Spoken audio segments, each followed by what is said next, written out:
Welcome. I'm Lori Lee Binstock, and this is a Trauma Survivor Thrivers podcast.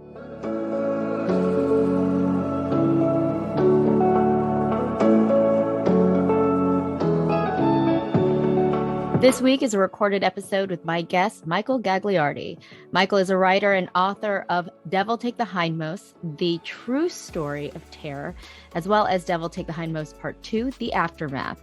He also speaks on paranormal, demonology, and biblical discoveries, educating people on the reality of a spiritual world and its inhabitants, the origins, functions, and the end game as it pertains to the human experience. Michael has a certificate in eschatology from the Henry Morris Institute and is a worship leader in his church for many years. Michael, thank you so much for joining me today. It's a pleasure to be with you on this beautiful sunny day in California. Oh, well, that's lovely that it's nice there. We're hoping for a little warmer weather. We're waiting for spring, and I think it's just around the corner. Well, our warm weather is just about to start, and we get into the hundreds for probably 5 months. It's triple digits, so we're enjoying the 87 is our winter. Oh, wow. Wow. Yeah. Well, I hope you enjoy that. That is amazing, because I really wish I could be enjoying some warm weather, but I'm sitting outside. It's perfect. Well, I'm going to pretend I'm out there with you. Yeah.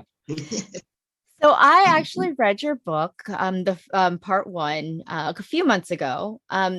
Very fascinating, and I can't even imagine what kind of terror that you had experienced as a child.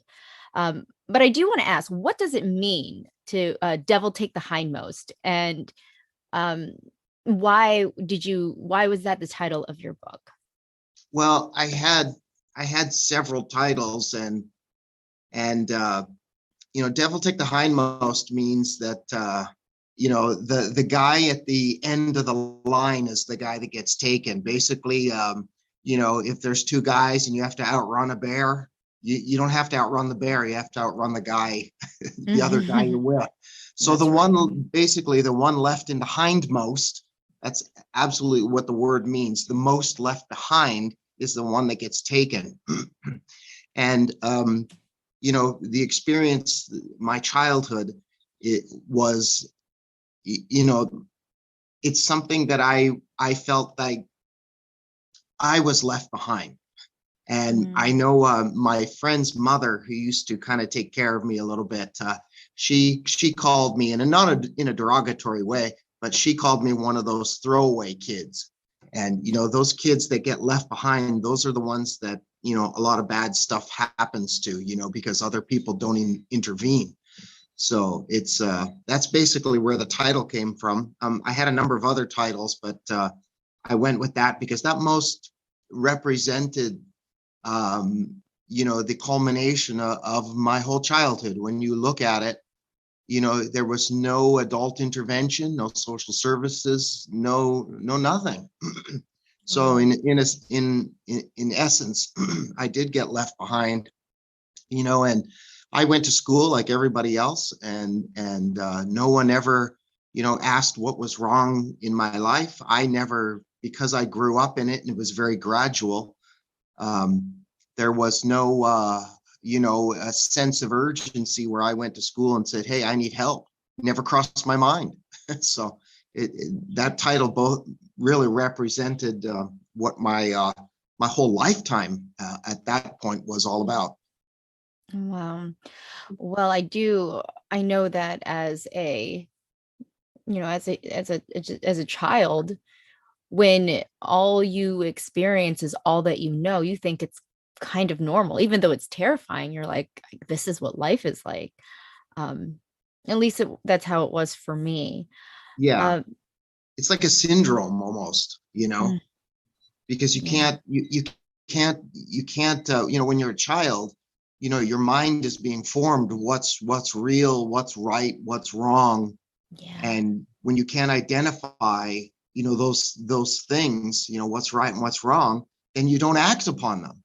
And if, the children have a way of suppressing things, and I suppressed it greatly probably in opposite ways than most people would. I mean, by the time I was a teenager, I was never promiscuous.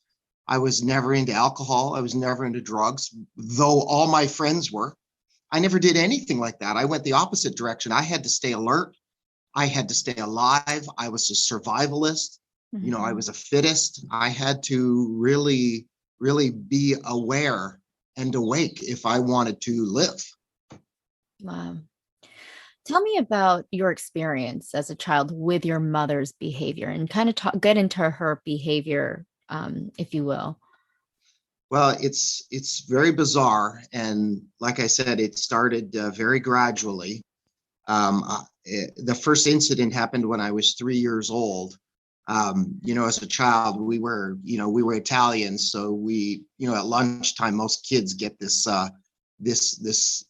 kind of like alphabet star soup kind of deal. It's called pasta fasule, and um, my mother would make it for me and call me to the table. Well, this one incident, she called me to the table first, and then she walked over to me and then dumped the scalding hot soup all down my left shoulder, which was shocking. And she took me to the doctor, and we took a taxi ride there, and she never once held me or comforted me or even said any words to me. And even after I was treated, brought me back home, nothing was said. She never hugged me. She never touched me. She never kissed me. So that was the beginning where at 3 years old, I became very aware and alert. And of course, I was traumatized by that, but it began to be more gradual, where my mother started saying she was hearing voices. She was starting to talk to herself.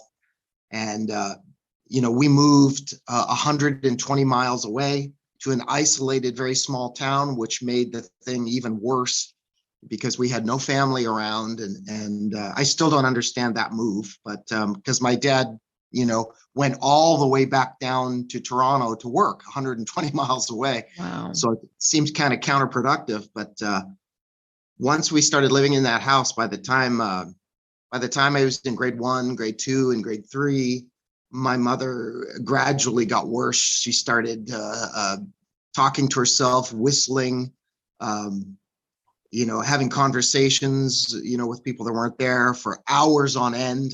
By the time I was, for the sake of time, by the time I was a teenager, she began to conversate in multiple languages. Her voices would change to these growly type of, if you've ever listened to the Annalise Michel tapes, the woman in Germany that was recorded as they were doing her exorcism. She spoke like that, and she spoke in many different languages, and she didn't know. She was very uneducated. She was only 4'11", but yeah, she was 4'11", but she weighed like 260 pounds. She was ravenously eating everything in the entire house, to the point where, as a child, I can't remember ever being full. I began a lifetime of stealing food out of gardens, from school, from kids at school, out of lunch boxes and stuff like that for like 6 or 7 years. No one ever caught me. And, I stole out of gardens because, in Canada, we had a lot of people with gardens, big gardens. And I stole and ate raw vegetables every day during the summer. And I'm even a vegan to this day, and more likely because of that. Yeah. But as it progressed, my mother tried to attempted murder on both of us. The social services came out, the mental institution came out, the police came out. They took her away in a straitjacket. 3 months later, they brought her back. And, I don't know what the policies were in Canada at that time, but, of my understanding, even when I was a kid back then, is like, how can you bring a woman back into the house who's clearly disturbed with children in the house? And my father was never there because he worked, 5-6 days a week, 100 miles away. So by the time I was 16, I was ready to commit suicide because I couldn't handle my mother. She was speaking in all these voices, screaming in the middle of the night, banging, thumping. I mean, it's more than likely, I have all the research that I've done, it's the worst case of demonic possession in the history of all Canada. And I haven't gotten the the confirmation on that, but I've read all the cases from the 13th century all over the world. And this was horrendous. And it went on for 12 years and it got worse and worse and worse until her death in 1987. She died of atherosclerosis because she had a heart attack, basically a blood clot and a heart attack at 46 years old, no gray hair, nothing. But her appearance was ungodly. She was, 4'11", 260 pounds. All her teeth were broken. Every one of her molars, she would wag her tongue at me, in a kind of deaf mute kind of thing. And you could see all her teeth were all broken and chipped. Her tongue was serrated on both sides from, biting down on it on broken teeth. And it was all chewed up. It was a very gross appendage. And she stunk to high heaven. And she was appalling. She was just appalling. She would be hitting herself with a log in the chest for 4 years. She did that every day from sun up to sundown till she was bloody and red. Wow. And yeah, it was her behavior was, like I said, it happened over a decade. But by that time, I was ready to kill myself. I was in high school and I began to fail my grades, even though I was an honor student. I was an academic and I was starting to lose my mind. And then it came down to one afternoon. I came home and because my dad was trying to remedy the situation of her overeating, he put a big chain on our big freezer down in the basement, and that's where we kept all our food because there was no controlling her.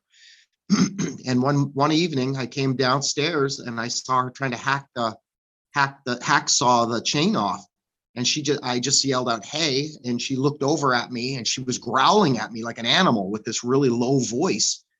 And it scared the living daylights out of me. And she had hair in her eyes and she was snarling at me. And she threw the hacksaw down and ran upstairs. And, by that time I'm 6 feet, 130 pounds. And she outran me up the stairs.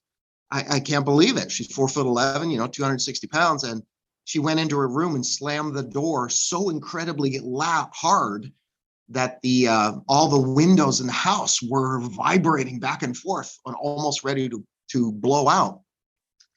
And she was standing behind the door. I could hear her growling, and she was pressing on the door so hard that the door was bowing out toward me. And I was completely drawn to this. It was like the culmination of it. I was like, okay, this is you or me. One of us is going to die. Because I couldn't take this anymore. I was losing my mind. I slept with a hockey stick every night, and my dresser drawer laid down with bricks inside all the drawers and pushed up against the door because she tried to get into my room every night and was screaming, running up and down the hall, screaming her head off. And it was so completely traumatizing for so many years. And then the one incident, like I told you about the hacksaw thing, I was standing outside the door and she was blocking the door, and I waited there about 10 minutes. She threw the door open, or I threw the door open, and we met eyes for a second, and the left side of her face was all bulging out and pulsating.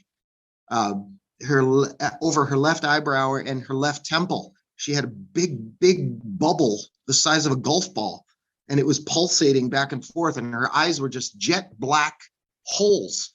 And she gnarled at me and she ran at me and I took off down the hallway and I went outside. She didn't follow me and she slammed the door again and all the windows were shaking. And what I just saw traumatized me beyond belief. I was standing outside on the driveway going, and I was trying to say a word just to gain my composure, and I couldn't say a word.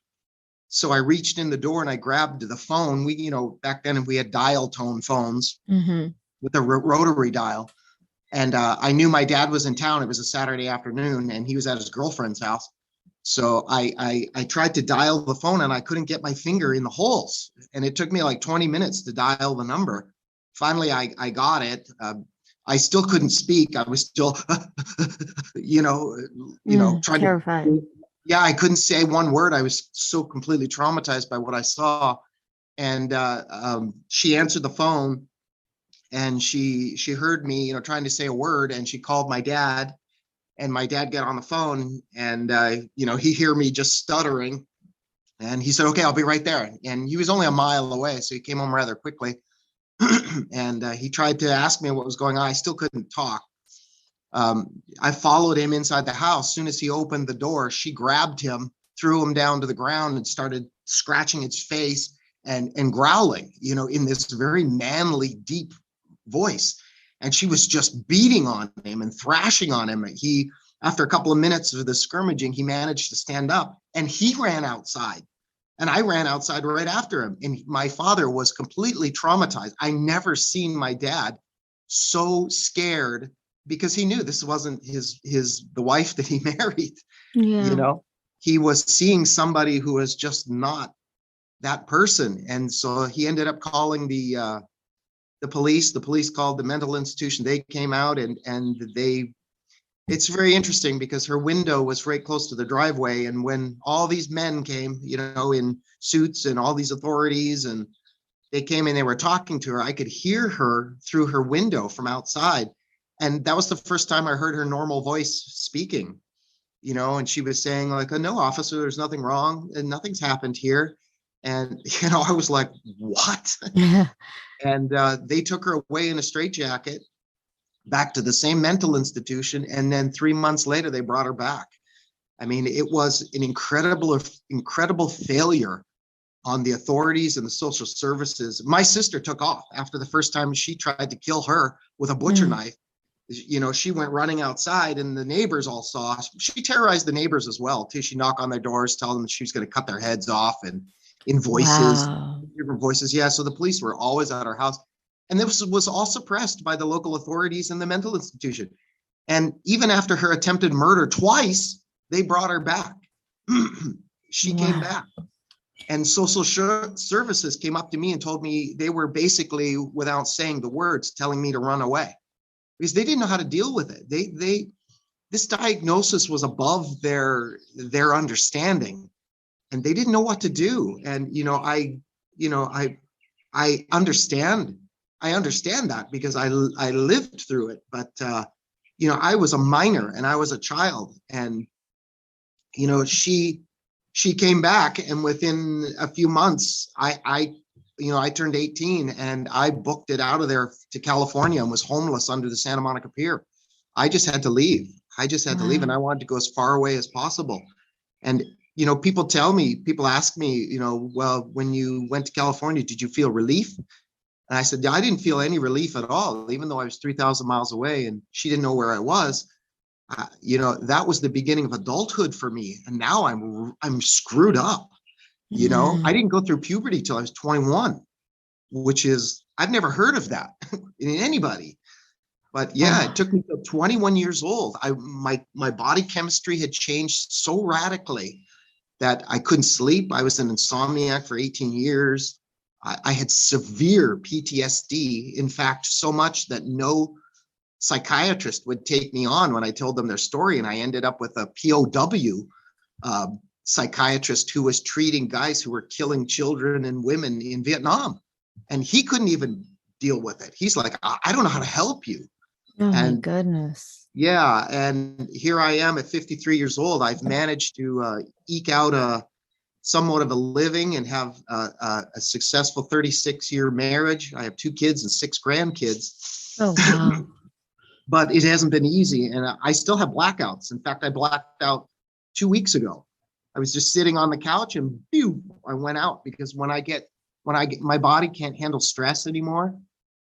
So when I get stressed, when it becomes too extreme, my body just shuts down. And that's what happens. And I can just be sitting there and I'll just pass out. And 90% of the time it happens at nighttime, because nighttime is when I have the terrors. Yes. Experience. Yes. Because at nighttime, I mean, my mother would do her thing during the day, but she always went into her bedroom at sunset. As soon as she went in sunset, and then the screaming and the banging started, and I would run into her room and go, what the hell is going on? All this banging. It sounded like 3 people fighting, and wrestling. And I would go in there really quick, open the door, and she'd be lying on her bed with the covers pulled up to her eyes, and her eyes would be like saucers. And then she'd say, Satan is jumping off the ceiling onto my chest. They come into me, they run up the back of my spine and perch in my head. And these are the things she would say to me. We never had any normal conversations that I could ever remember. And I just heard her normal voice when the police came over. So I mean, trying to grasp, even now as a 54-year-old, I try to grasp this that went on from day. It's like she never slept, because she terrorized us at nighttime, walking up and down the hallway, screaming, hitting herself with a boot on the head and this log, smacking herself in the chest. I mean, there were times in the summer where she'd be sitting in her chair in the living room, whacking herself. I'd leave at 8 o'clock in the morning, come back 4 days later, and I'd park my bike. The windows would be open and I could still hear the thuds from her hitting herself in the chest. It went on and on and on. It never ended. It was behavior like I had never seen or heard before. And like I said, I internalized it and suppressed it. But my adult life has been absolute hell. Well, yes, your body is in survival mode. Your body can't just switch out. Your nervous system's completely shifted. And like you said, the whole chemistry, biology of your body, it changed you. That's what totally trauma did. does, right? Yes. And while you were saying all these things, I'm like, were you able to tell anybody? Were you able to, when your mother spilled that soup, when you went to the doctor, and did the doctor ask what happened?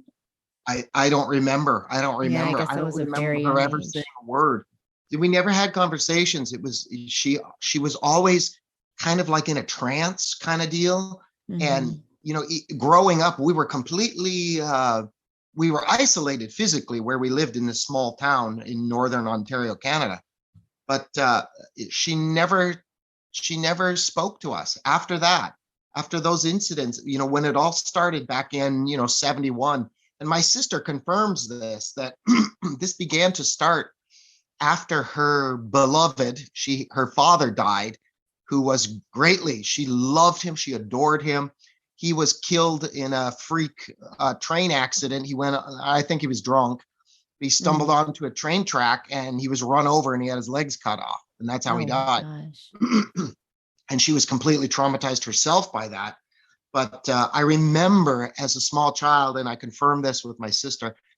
My sister and I haven't even talked. We've talked once about this all of our lifetimes. She confirmed the fact that, her and my mother and her sister, my aunt, they were involved in seances and stuff because they wanted to contact their beloved father. And I think that was the entry point for the demonic invasion. And that's definitely what it is. I mean, over the last 30 years, this is what got me into this category of learning about the demonic entities and the unseen realm and how it all works. What are the limits and boundaries, and for people that are truly possessed. And I'm not talking about people that are mentally disturbed. There's a complete difference.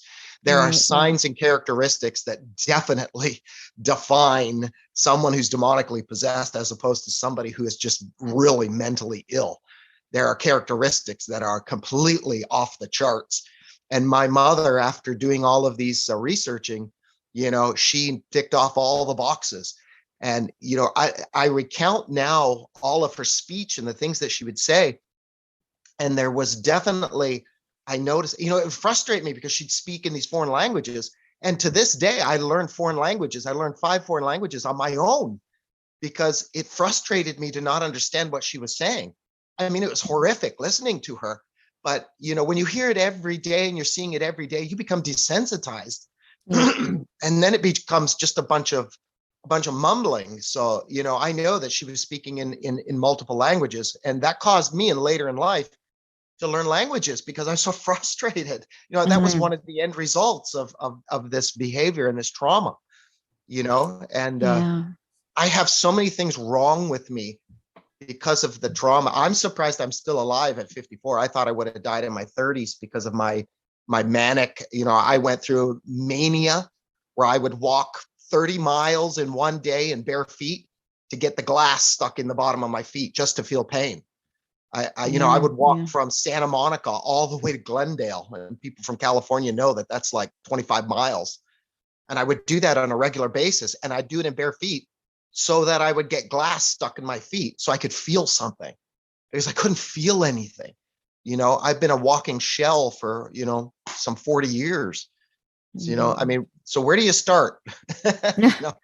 Wow. I mean, in your book, you talked about an accident that your mother had, where she actually went through a windshield, Yes. and was never treated.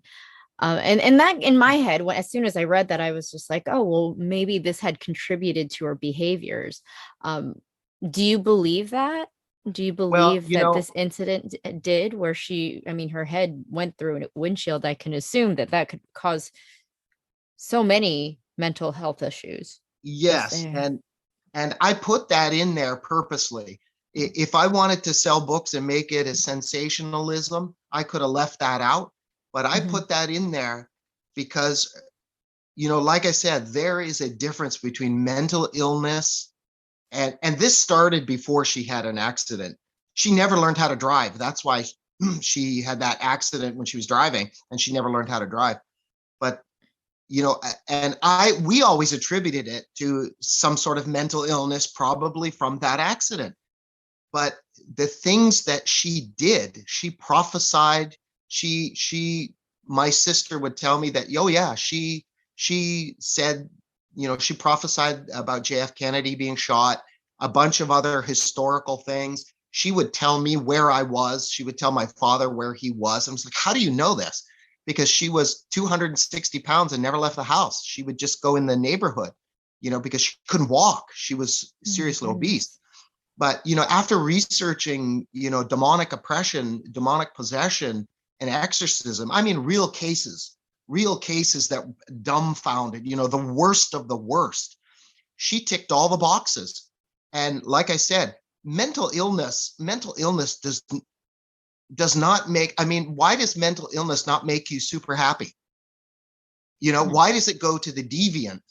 you know and demonic entities, they love to hide behind epilepsy and all these kind of things, because it creates a chaos in the community about what is demonic possession and what is mental instability. But Mhm. her behavior, I mean, her speech was always ungodly. She always spoke blasphemy. She always spoke in scatological terms. So I took all of those things that she said and I lined them up with other demonic possession cases, particularly the Annalisa Michelle case, because they have, 6 hours of that. And I hear the same person.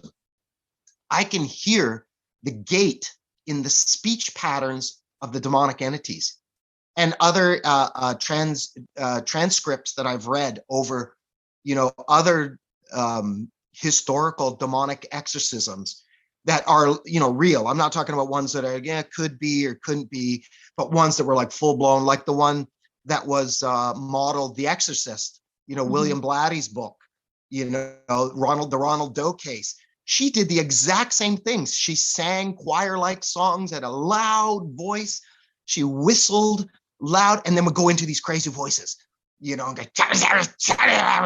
go, and going into all of these languages and switching voices really, really fast, having conversations, arguing, just chaos.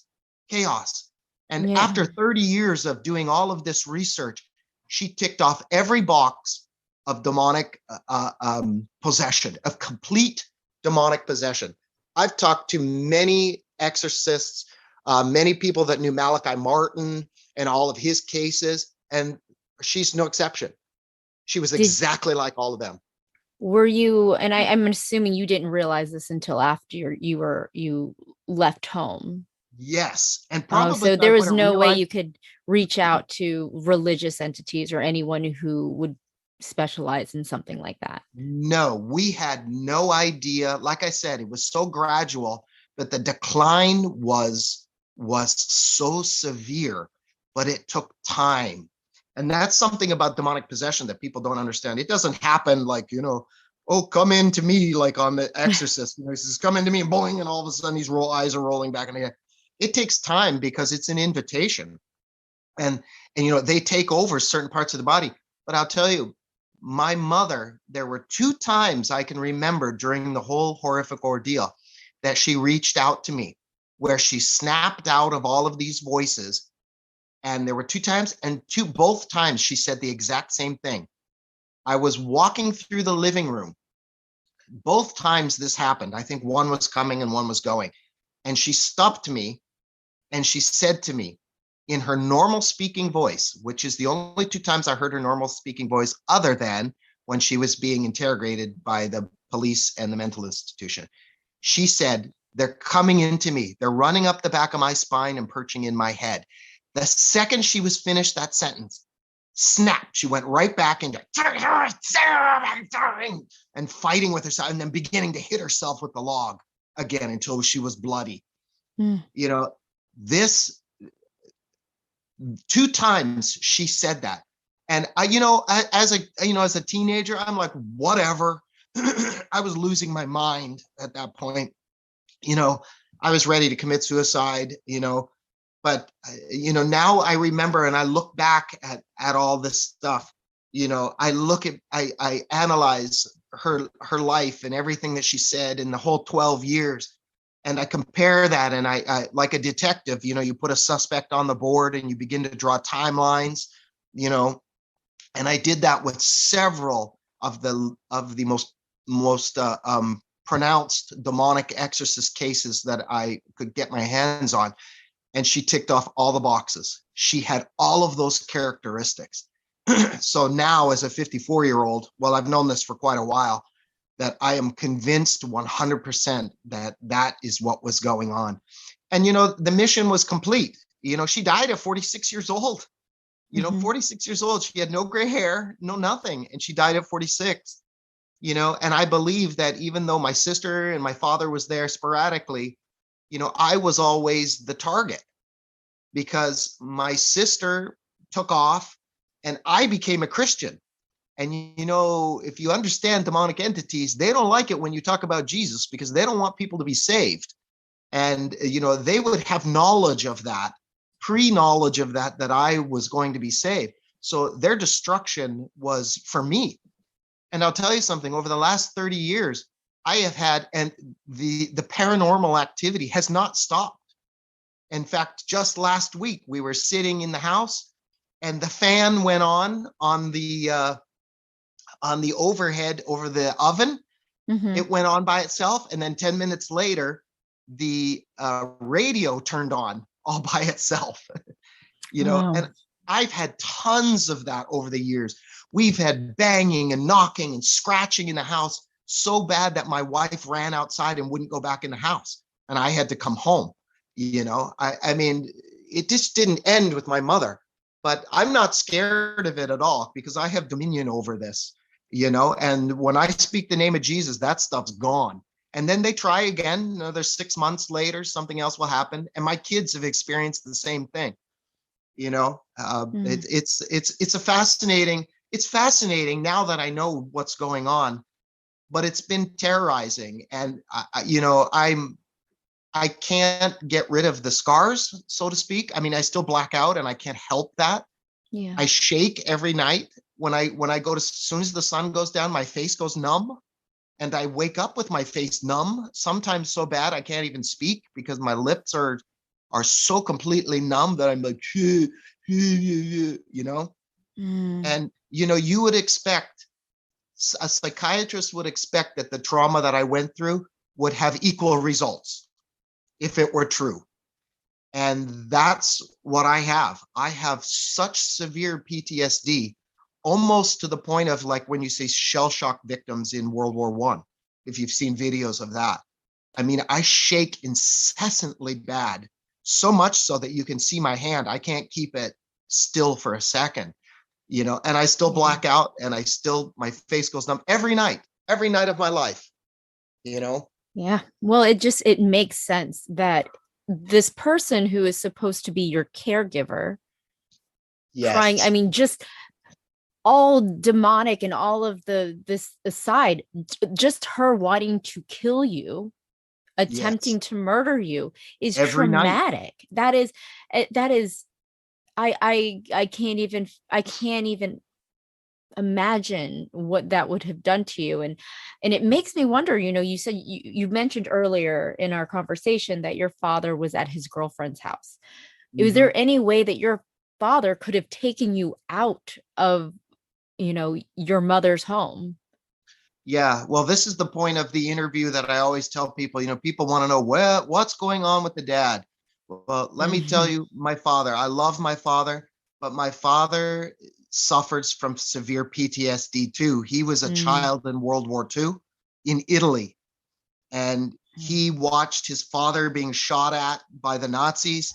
They had their donkey blow up and all the guts, come onto them while they were hiding, while the air invasion was taking place. He lived in government housing.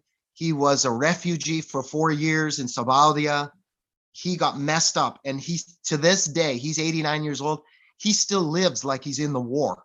Mm. He's so disconnected from life. He doesn't speak English that well, but he's so disconnected from life. He can't even turn on the lights in his house until it's completely dark. All of those kind of things. And he shakes. He has severe, and I never knew that.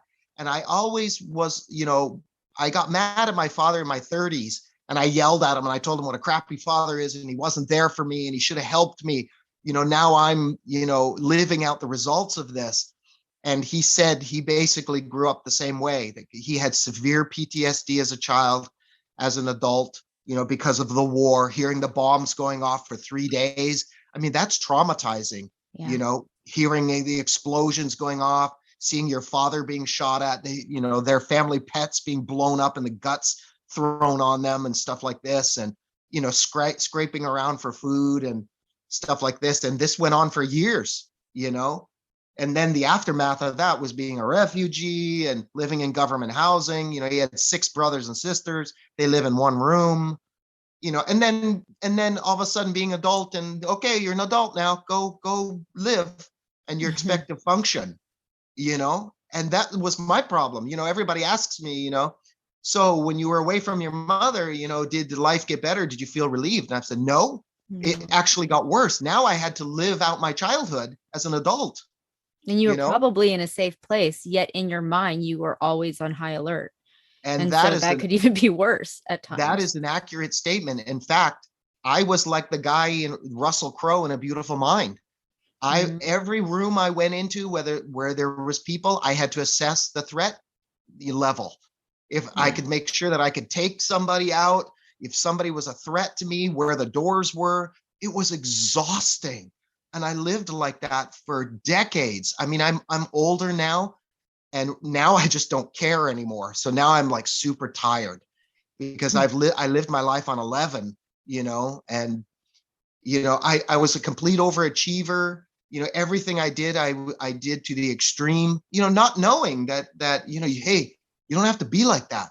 You can calm down. I never calmed down, and I'm still extreme to this day, except I'm just more tired. But the after effects of my childhood have been absolutely devastating. I can't hold a job. That's why I'm a musician, because I play a couple hours. I don't have to deal with people a couple hours. I pack up and I'm gone. Yeah. It has affected me financially because I wanted to be a linguistics diplomat, as a kid. College was like, well, that's not for me. That's for other people. That's Mm. other people that are normal.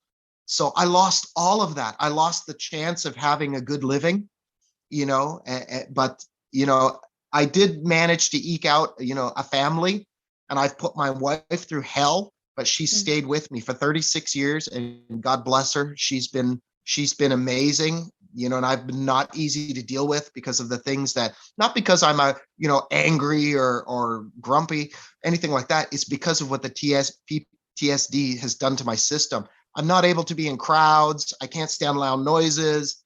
I can't stand threatening situations. I can't stand stress, period, or else I'll pass out, you Mm. know, just stuff like that. I mean, I'm hard to live with. It's kind of like high maintenance, but then I'm like, low, yeah, but then I'm low maintenance because, I live my life on my own. I I have very few friends. I don't socialize, so, and it was very difficult to put this book out. My girls actually convinced me, and the producer of the movie Hostage to the Devil, Marty Stalker, he convinced me really to put it out there because I was afraid of the rejection. It's like, that's the last thing I need. I've been rejected by my family, the authorities, social services. Who's on my side?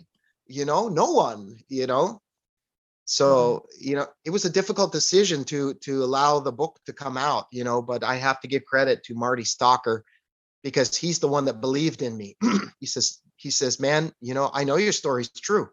And that was another thing, I didn't do this to sell books, and to be a millionaire or anything. I did this because my kids said, Dad, just like you wanted help and no one came to your rescue, there could be somebody else out there that's going through something similar. Absolutely. That says, oh my God, this guy didn't reach out for help. This is kind of what's happening to me. I need to reach out. Mm-hmm. Because it never crossed my mind to reach out to anyone. I mean, this was just our life, Because you thought it was probably just you who was experiencing. Yeah, you didn't think you were there to help people, but you are. And I think that's amazing. Well, I hope so. I hope so, because, that's the therapeutic part about it, is to just have people believe me.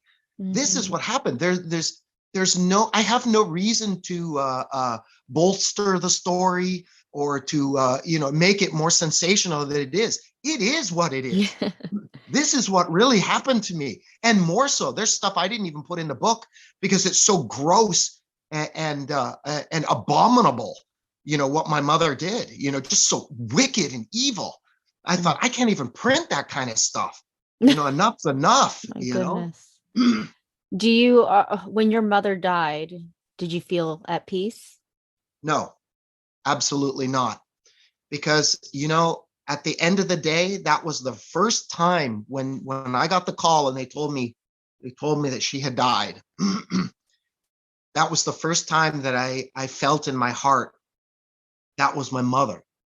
That was the woman that bore me, even though, because, that's when I began to understand that she was a victim as well. Right. She wasn't the perpetrator. She wasn't the perpetrator of this cacophony of nonsense. She was a victim as well. And that's how I see her today. And of course, I'm not able to tell her I love her. I was never able to tell her I love her because she was unlovable, but I live with that, as well, the rest of my life, that I wasn't able to see the truth. But I was a child, and I had no comprehension. It took me decades to really understand what happened to me because I never revisited. I went on with life like everybody has a life. You know what I mean? You don't go up to somebody and start talking to me. Oh, let me tell you about how screwed up my life was. You just go and live life, but then I couldn't live life. And I kept failing at everything. And I'm like, what the hell is wrong with me? So in my 20s, I was like, why can't I do this? I couldn't talk on the phone for a decade. I was inept. I didn't have social skills. I couldn't even talk on the phone. How does an adult do life like that? And that's when I began to see there's something seriously wrong with me. And that's when I got diagnosed with PTSD, and I'm like, okay, so I have PTSD. Where did it come from? I actually had to ask myself where it came from. Wow, yeah. And then when I began to analyze my life and go, oh my God, and start to think about the things, and my wife would say to me, that's not normal, right? And I'm like, are you sure? At least you had her to tell you that. Yeah, she was a great sounding board. I mean, she modeled love for me. I mean, I never experienced love. My parents didn't love me. I was never hugged. I was never kissed. I was never touched, and my wife, she's the one that modeled love for me. And thank God, because I was able to transfer that to my children and now my grandchildren. Yes. Yeah, you were able to break the cycle of just because I mean, I don't even know what to call it from your mother's side, but the fact that you are able to model love for your own children is important to recognize and really pat yourself on the back for, because people who experience PTSD, they really struggle at mundane tasks Yes. everyday tasks and providing for a family, raising a family. That Yes. that's exceptionally difficult for anyone, for someone who hasn't Yes. experienced PTSD. So I think you right there should realize that you've accomplished a lot. Yeah. The Um, struggle has been enormous. I can't even tell you, the simplest things in life are so difficult and weighty for me, mhm, and I've just, I'm so tired now, but the thing that sticks with me the most isn't what my mother did, or isn't what I saw or what I experienced. It's the loneliness, knowing that I can't relate to anybody. This is not dinner table talk, you know, or, somebody you meet for first time. I don't retain friendships because, if people, begin to understand my background, they think somehow you're cursed, and that's been the hardest part for me, is the loneliness. I can't relate to anybody. Nobody can relate to me. I even reached out to the author of the book, It, A Child Called It, Dave Peltzer. mhm, And they gave me some auto-generated response. I just wanted to connect with somebody who had been through something that was similar, so I didn't feel so alone. But that's still, to this day, it's still the hardest thing I deal with, is to know that I can't relate to anybody. It's hard for me to have a relationship with a friend or somebody, because of my background, because, I don't see the world like everybody sees the world. I yeah. look at everything different. I'm a survivalist. I see everything as a threat, and I have to look behind the scenes to make sure I'm going to be okay. I have to, research things if that's a situation I want to get myself into, because if it's too stressful, I'll pass out, and it affects my life so greatly. And it's tiring, Laura Lee. I'll tell you, I'm so exhausted, but I can't help it. I can't defer to normal, because I don't know what it is, and I don't know how to achieve it, because my body chemistry won't allow it. I think it's hard. I think it'd be safe to say that I don't think anyone's really normal. They can Yeah, just pretend to be normal, or sure. what society claims is to be normal. Um, is there anyone you talk to about this? Has any like a therapist who can hear you out? I mean, even if it's just the PTSD, that right there. I feel like healing that, you don't need to get into the nuts and bolts of your childhood and the awful things that happened, but what it Yeah. did and how it just completely changed your nervous system. Is there Yeah. any way that is there work that you're doing Well, when for I that? talk to psychiatrists and I talk to therapists, they always say, so tell me your story, because they want to know the severity, because Mm-hmm. they're not inside of you. They can't feel what you're feeling. So they got to know what the severity is. And then they kind of put that on a meter, and all of the psychiatrists that I've talked to, they have basically told me, there's nothing I can do.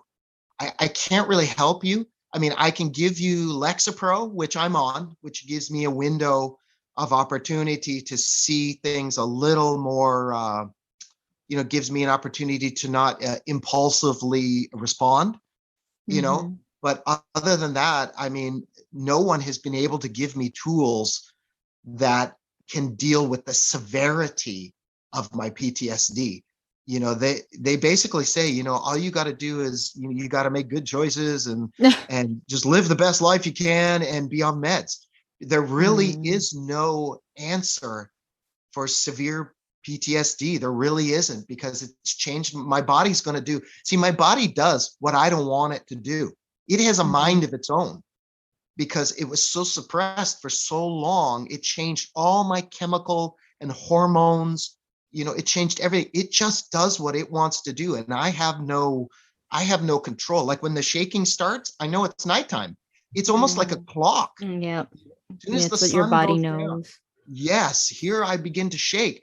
And then I have to, I tell my wife all the time, okay, it's time for my pill, because I take Remeron, which knocks me out. Because if I don't get knocked out, the severity of the shaking and the anxiety, I have to call the medics, and then they have to come and shoot me with a high dosage of something to really calm me down. And believe me, I've done that probably 30 times over the last 3-4 years, and I've tried to get off the stuff. I've tried. My body won't let me. It reacts on its own. Sunset comes and here goes my face starting to get numb. And I go, you know what? I got to go to sleep. I take my Remeron so that I can bear the freezing of my face and the shaking, and I fall asleep. And then I wake up in tremors and panic because the drug wears off. And that's how I know it's time to get up, because my face is numb and my body, I have the tremors inside. When you have like a shiver and you have a shiver, it just goes like that. Yeah. Well, I have tremors like that, and they come every couple of seconds, and they just keep tremoring like that. And then my face is numb, and then, the drug wears off and it's time to get up, Have you that's my life. Have you looked into like holistic,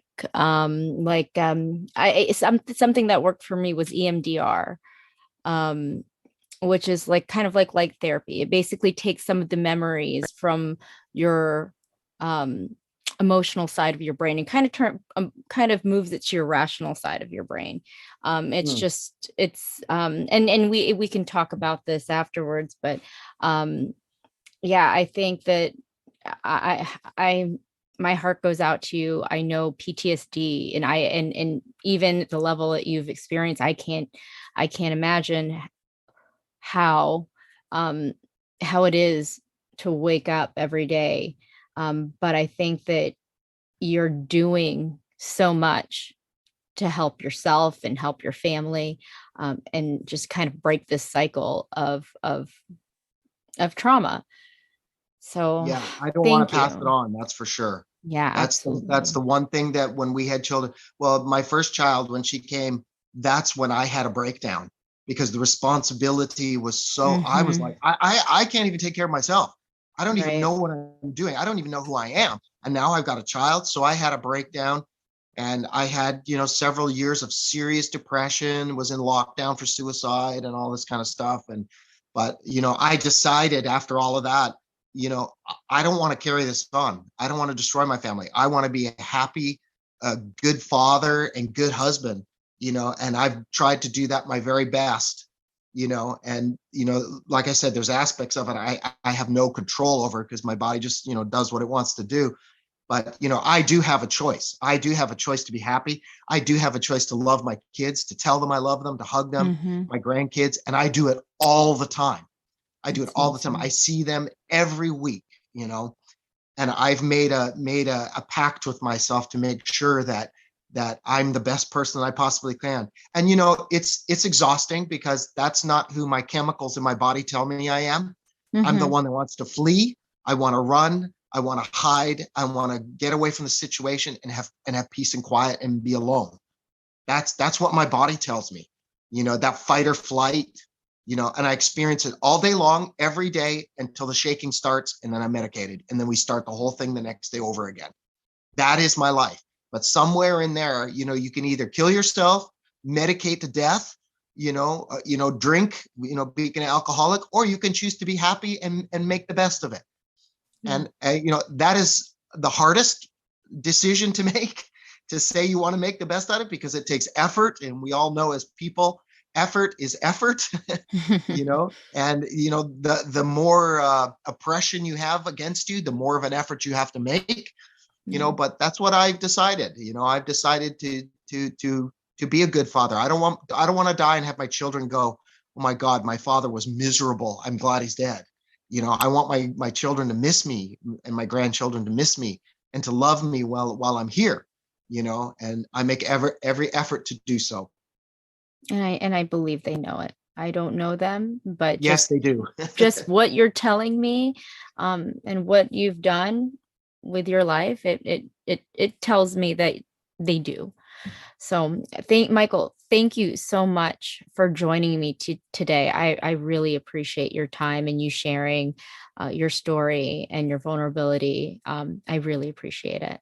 Well, thank you so much, Lorelei. I appreciate it. Thank you for being so gracious and so compassionate.